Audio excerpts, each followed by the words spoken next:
Hi friends, இன்றைக்கி நம்ம வீடியோவில் பார்த்தீங்கன்னா கிச்சனுக்கு ரொம்பவே யூஸ்ஃபுல்லாக இருக்கக்கூடிய ஒரு சில டிப்ஸ் அண்ட் ட்ரிக்ஸ் தான் வந்து பார்க்க போகிறோம். நான் சொல்லக்கூடிய இந்த டிப்ஸ் எல்லாம் கண்டிப்பாக உங்களுக்கு ரொம்பவே யூஸ்ஃபுல்லாக இருக்கும்னு நம்புகிறேன். வாங்க வீடியோக்குள்ளே போகலாம். வீடியோக்குள்ளே போகிறதுக்கு முன்னாடி நம்ம சேனலுக்கு சப்ஸ்கிரைப் பண்ணிக்கோங்க.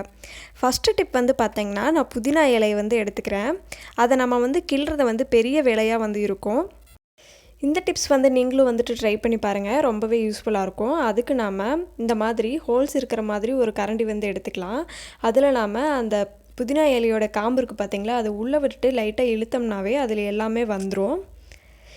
இந்த டிப்ஸ் வந்து நீங்கள் உங்கள் குழந்தைக்கும் சொல்லி கொடுத்தீங்க அப்படின்னா அவங்களே வந்துட்டு இந்த வேலையை பார்த்துப்பாங்க. அவங்க ரொம்பவே இன்ட்ரெஸ்டாகவும் ஃபன்னாகவும் வந்துட்டு பண்ணுவாங்க. நமக்கும் வேலைகள் வந்து மிச்சமாகும். நாம் எப்பயுமே தலைகள் மட்டும் இல்லாமல் கொஞ்சமாவது காம்பு சேர்த்து தான் கிள்ளுவோம். அதே மாதிரியே இதுவும் வந்துட்டு வரும். டிப்ஸ் 2 வந்து பார்த்திங்கன்னா, நம்ம எப்பயுமே மிளகாத்தூள், கொத்தமல்லி தூள் இந்த மாதிரியெல்லாம் ஸ்டோர் பண்ணி வைக்கும்போது இந்த மாதிரி ரவுண்டாக வந்துட்டு ஃபார்ம் ஆகும். இந்த மாதிரி வராமல் இருக்கிறதுக்காக கொஞ்சமாக நான் வந்துட்டு தூள் உப்பு வந்துட்டு சேர்த்து நல்லா கலந்து விட்டுக்கலாம். இந்த மாதிரி நம்ம கலந்து விட்டுறதுனால அந்த மாதிரி கட்டிகள் வந்து ஃபார்ம் ஆகாமல் இருக்கும். இந்த மாதிரி கலந்துட்டு ஸ்டோர் பண்ணி வைங்க. அடுத்த டிப்ஸ் வந்து பார்த்திங்கன்னா, ரொம்ப நாளாக இந்த மாதிரி டம்ளர்ஸ் எல்லாம் வந்து நம்ம யூஸ் பண்ணாமல் வீட்டில் வச்சுருப்போம். அது நம்ம சடனாக வந்துட்டு எடுக்கும்போது பார்த்திங்கன்னா சீக்கிரமாக நமக்கு வராது. அதுக்கு நம்ம கொஞ்சமாக வந்து ஆயில் விட்டுக்கலாம். நான் வந்துட்டு கோகோனட் ஆயில் வந்து விட்டுக்கிறேன். நீங்கள் எந்த ஆயில் வேணாலும் விட்டுக்கலாம். இந்த மாதிரி சுற்றி நாம் ஆயில் விட்டுட்டு ஒரு 10 மினிட்ஸ் வந்து விட்டுறலாம். அதுக்கப்புறமா நீங்கள் எடுக்கும்போது ரொம்பவே ஈஸியாக வந்துட்டு வந்துடும். கை வந்துட்டு நல்லா தொடச்சிக்கோங்க. கையில் ஆயில் இருந்ததுன்னா கொஞ்சம் சீக்கிரமாக வராது. அதனால் கை தொடச்சிட்டு அதுக்கப்புறமா வந்துட்டு எடுங்க. ரொம்பவே சீக்கிரமாக வந்துடும். அடுத்த டிப்ஸ் வந்து பார்த்திங்கன்னா, நம்ம வீட்டில் இந்த மாதிரி டூத் ப்ரஷ் வந்து இருக்கும் பார்த்திங்களா, அதை வந்துட்டு நம்ம வேஸ்ட்டான ப்ரஷ் எல்லாம் தூக்கி போடாமல் இந்த ப்ரஷ்க்கு கீழே இருக்குது பார்த்திங்களா, அதில் நம்ம கொஞ்சமாக நெருப்பை வாட்டிக்கலாம். நல்லா சூடு பண்ணிக்கோங்க.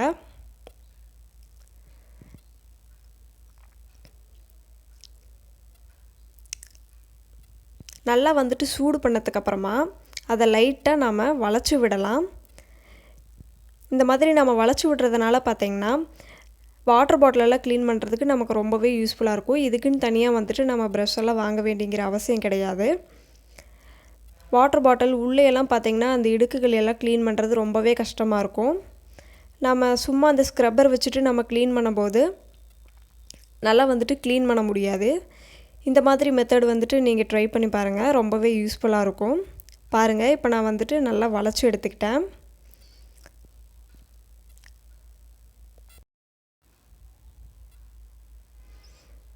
அவ்வளோதான். இப்போ நாம் இது எப்படி வந்துட்டு வாஷ் பண்ணுறதுன்னு காட்டுறோம் பாருங்கள். பார்த்திங்களா, ரொம்பவே யூஸ்ஃபுல்லாக இருக்கும் அந்த டிப்ஸ். நீங்களும் வந்துட்டு ட்ரை பண்ணி பாருங்கள்.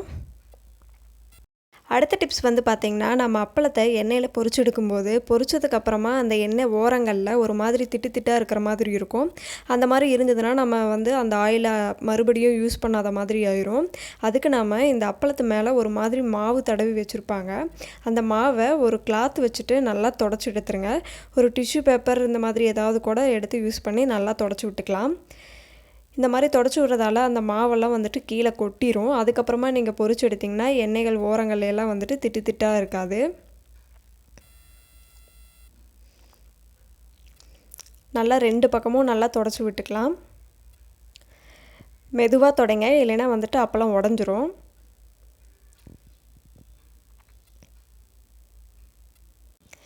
இதே மாதிரி எல்லா அப்பளங்களையும் நாம் தொடச்சி எடுத்துக்கலாம்.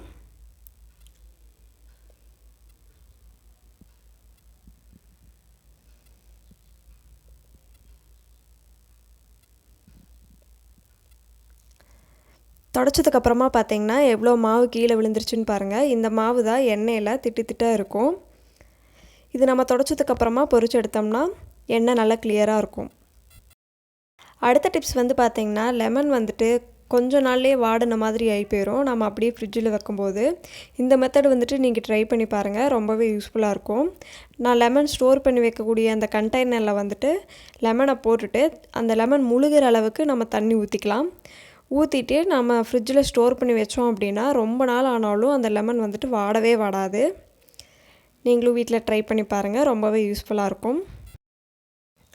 அடுத்ததாக ஒரு சூப்பரான டிப்ஸ் வந்து பார்க்கலாம். நம்ம எப்பயுமே மிளகாயை வந்துட்டு ஒரு பெரிய கண்டெய்னரில் வந்துட்டு ஸ்டோர் பண்ணி வைப்போம். அந்த மாதிரி இல்லாமல் தேவையான மிளகாய் மட்டும் நம்ம எடுத்து, நான் எப்பயுமே வந்துட்டு மிளகாயை அதில் இருக்கக்கூடிய அந்த விதைகளெல்லாம் எடுத்து தான் நான் யூஸ் பண்ணுவேன். இந்த மாதிரி கிள்ளிட்டு அஞ்சரை பெட்டி இருக்குது பார்த்தீங்களா, அதில் நான் ஸ்டோர் பண்ணி வச்சுருவேன். இந்த மாதிரி நம்ம ஸ்டோர் பண்ணி வைக்கிறதுனால அவசரத்தில் நம்ம மிளகாய் எடுத்துகிட்டு கிள்ளி வச்சுட்டு அப்புறம் யூஸ் பண்ணோங்கிற அவசியம் கிடையாது. இந்த மாதிரி நீங்கள் ஸ்டோர் பண்ணி வச்சிங்கன்னா ரொம்பவே யூஸ்ஃபுல்லாக இருக்கும், டைமும் நமக்கு சேவ் ஆகும்.